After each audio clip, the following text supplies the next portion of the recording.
आत्मीय भाइयों एवं बहनों, आपको नाविक लड़के का उत्साह की कहानी सुनाते हैं।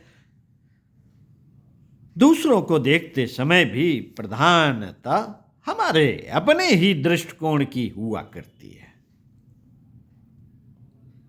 दूसरों को देखते समय भी प्रधानता हमारे अपने ही दृष्टिकोण की हुआ करती है।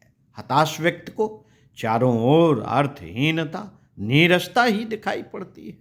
संकल्पहीन व्यक्ति सदैव दूसरों की विफलता देखते और स्मरण करते रहते हैं तथा भयभीत आशंकित बने रहकर कभी कोई महत्वपूर्ण काम शुरू ही नहीं कर पाते। यह निषेधात्मकता अस्वाभाविक है। इसे मनोविकृत ही कहा जा सकता है। दूसरों को मरते देखकर स्वयं की मृत्यु भी निश्चित मानना एक बात है और उस मृत्यु से भयभीत रहकर जीने से ही कतराने लगना भिन्न बात है।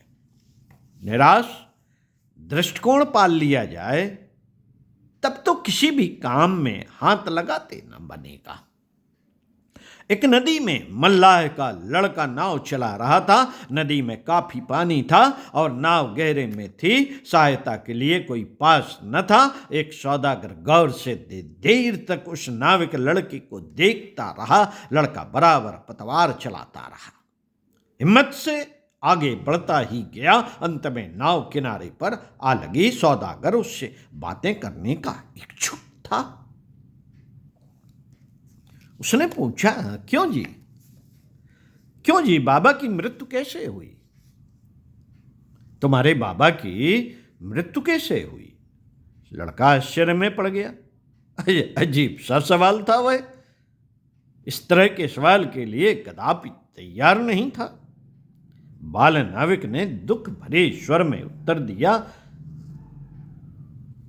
नाव चलाते समय दुर्भाग्य से तूफान आ गया। दुर्भाग्य से लहरों का पानी बहुत ऊंचा उठाया। यकायक नाव पानी में पलट गई और इसी नदी में डूबकर मेरे बाबा की मृत्यु हो गई। लड़के की आंखें गीली हो गईं। लड़के का उत्तर सुनकर सौदागर विस्मय में पड़ गया। वह कुछ देर तक चुप रहा, फिर आगे पूछा, और तुम्हारे पिताजी की? अभी सवाल पूरा भी नहीं हुआ था कि बालक ने छूटते ही उसी करुण स्वर में जवाब दिया, उनकी भी मृत्यु इसी तरह इसी नदी में तूफान से हुई थी। दोनों एक ही तरह मरे।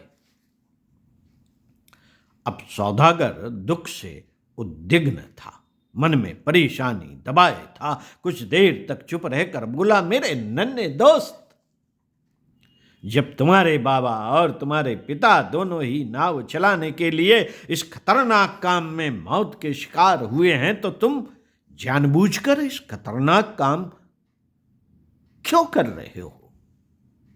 यह खतरनाक काम क्यों कर रहे हो? मौत के मुंह में क्यों खेल रहे हो? साथियों, बालक कुछ देर तक चुप रहा। उसने अपने आंसू पोंछे खट्टर से, कुछ सोचता रहा। क्या करें, अपने से बड़े को क्या उत्तर दें? उसे कोई जवाब नहीं सूझ रहा था। फिर बोला, महाशय माफ कीजिए, मैं भी अब आपसे एक सवाल पूछ लूं? सौदागर बोला, हाँ शौक से पूछो। नाविक बालक ने कुछ सकचाते हुए पूछा, महाशय जी, क्या आप बता सकते हैं कि आपके बाबा और पिताजी की मृत्यु कैसे हुई थी? प्रश्न सुनकर सौदागर विस्मित हुआ। नाविक बालक अपनी उम्र से ऊंचा सवाल पूछ बैठा था। उस पर अपनी बुद्धिमत्ता की छाप डालनी थी, इसलिए सौदागर ने उत्तर दिया, इन दोनों को तो बीमारी हुई थी और वे घर पर चारपाई पर पड़े पड़े ही मृत्यु को प्राप्त हुए थे। तो फिर आप उस घर में क्यों रहते हैं जिसमें उन दोनों की मृत्यु हुई थी? इस प्रश्न पर सौदागर के पास कोई जवाब नहीं था। मल्लाह के पुत्र ने अपनी बात जारी रखते हुए आगे कहा, श्रीमान, श्रीमान, यहाँ या वहाँ मृत्यु तो सब जगह आती है। फिर हम जिंदा हैं तब तक हमें आशा और उत्साह मन में रखकर सुंदर से सुंदर भविष्य की कल्पना करनी चाहिए। अभी से ही परेशानी में पड़ने की बात ही क्यों सोचे? अभी से ही परेशानी में पड़ने की बात ही क्यों सोचे? जैसी अच्छी या बुरी स्थिति आगे आएगी, साहस और उत्साह से उसका सामना किया जाएगा। अभी तो आशा लगाकर उन्नत की ही बात सोचें, साहस से आगे बढ़ें। यह उत्तर सुनकर सौदागर चकित हो गया। कैसा विलक्षण था उस बालक का उत्साह, कैसी रंगीन और सशक्त थी उसकी आशा। उज्जवल भविष्य की आशा और लक्ष्य प्राप्ति में सतत प्रयत्न हेतु दृढ़ संकल्प सफलता की सीढ़ियां हैं। उन्नत और विकास का मार्ग कठिनाइयों के कंकरीले पथ से ही जाता है। जो व्यक्ति जीवन में कठिनाइयों से घबराता है, उसे उन्नत की आकांक्षा नहीं करनी चाहिए, नहीं करनी चाहिए उन्नत की आकांक्षा। साथियों, उन्नत का अर्थ ही ऊंचाई है, जिस पर चढ़ने के लिए अधिक परिश्रम करना पड़ता है।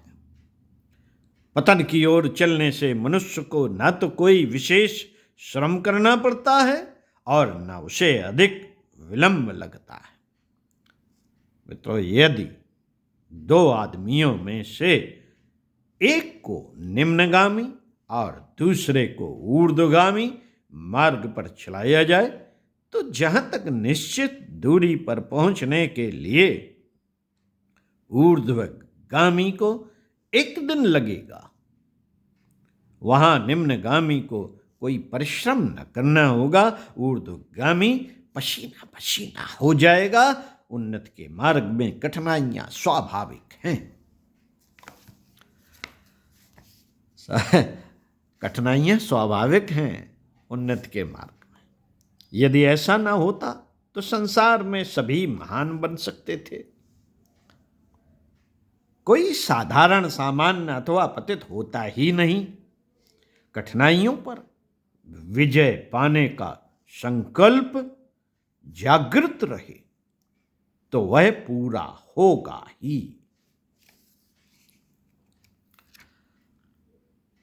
साथियों, पुस्तक संकल्प शक्ति की प्रचंड शक्ति, लेखक पंडित श्री राम शर्मा आचार्य। कुछ अच्छा पढ़ते रहिए, कुछ अच्छा सुनते रहिए, चिंतन मनन का क्रम बनाए रखिए। स्वाध्याय सत्संग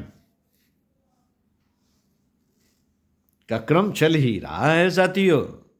आपको इसी पुस्तक से आगे पढ़कर सुनाएंगे कैसा बीज और कैसे फल। ओम शांति।